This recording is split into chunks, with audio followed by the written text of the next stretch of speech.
Starbucks, the business model is in a forward momentum phase right now.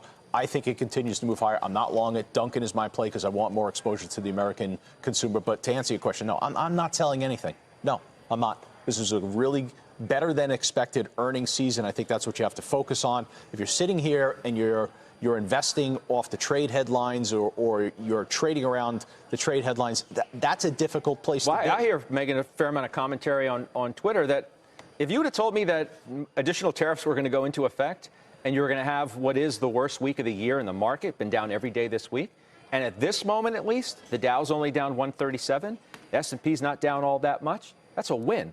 I would agree with that, but I'll turn that on its head a little bit, and I would say that our view has been that trade would resolve itself between the U.S. and China, but the last week or so has pushed that timeline out. And the further out you push that timeline, the more you're going to see the effects, not only on the market, but on the global economy as well. And the U.S. is not immune to it. So I look at what happened this week, and we've actually grown a little bit more cautious because of what's unfolded with trade developments, but also because of how relatively resilient the market has been in the U.S. And there's, concerns, I think, that are valid that the U.S. market, at least, has gotten a little bit complacent. Outside of the U.S., I would say we're still trading down pretty significantly on a year-over-year basis for emerging markets and international equities, and international developed equities are at relatively attractive valuations. So if you're trying to figure out where the risk lies, I would say maybe in the U.S. market, there's actually a little bit more downside risk than the market's pricing in.